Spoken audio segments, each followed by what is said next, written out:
முக்கால் லிட்டர் பாருங்க.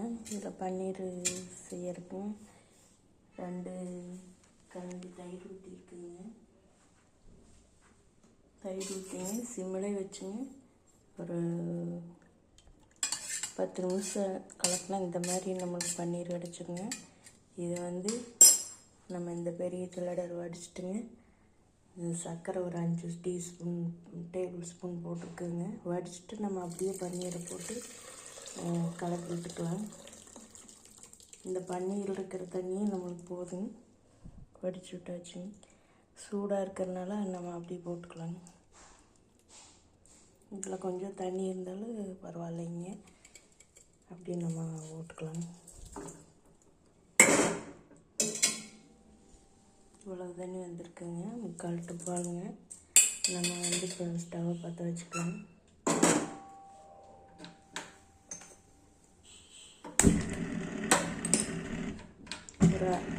ஒரு 2 நிமிஷம் கிளறி விட்டால் போதுங்க. அந்த தண்ணி சுண்டுன்னா போதுங்க. நம்மளுக்கு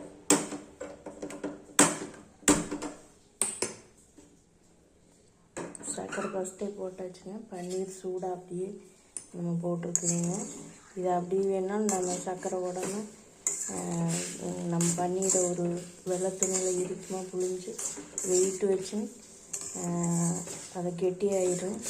அதை நம்ம எந்த வடிவம் வேணும்னா அதை கட் பண்ணி நம்ம ஃப்ரீசர்லேயே ஃப்ரிட்ஜ்லேயே வச்சு பன்னீர்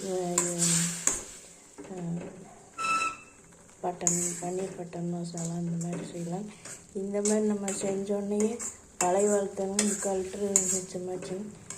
அதை நம்ம இப்படி 2 குழிக்கரண்டி சட்னி கரண்டியில் தயிர் ஊற்றிங்க சிம்மிலே வச்சோம்னா பால் திரிஞ்சிடும். இது நம்மளுக்கு சீம்பால் மாதிரி கிடைக்கும். அப்புறம் நம்ம ஒரு சும்மா அளவாக சர்க்கரை போட்டுக்கலாங்க. இதில் ஒரு 5 டேபிள் ஸ்பூன் போட்டிருக்குதுங்க. சர்க்கரை ஃபஸ்ட்டே போட்டுட்டு நம்ம இந்த பன்னீரை வடிச்சிட்டுங்க உடனே போட்டுக்கலாங்க. நம்மளுக்கு சூடாகவே அப்படி போட்டோம்னாங்க. அப்புறம் ஆற வச்சுட்டுங்க நம்ம குழந்தைகளுக்கு கொடுக்கலாங்க. இல்லாட்டி ஒரு நேரம் ஃப்ரிட்ஜில் வச்சா ஜில்லுன்னு இருக்குங்க. குழந்தைய விரும்பி சாப்பிடுவாங்க.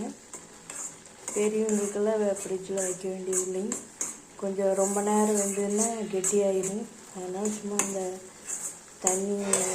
தண்ணி இடிக்குமா புழிஞ்சிருந்தால் நம்ம உடனே நிறுத்திடலாம். இது தண்ணி இருக்குது.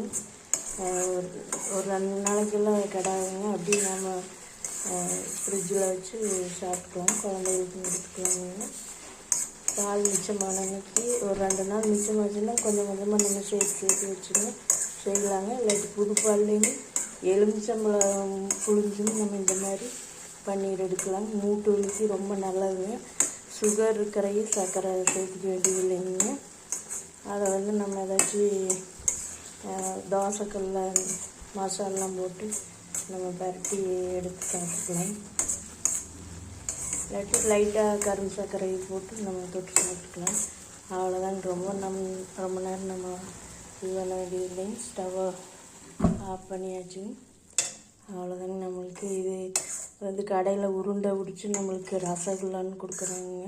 அது வேறு மெத்தடாக இருக்குங்க.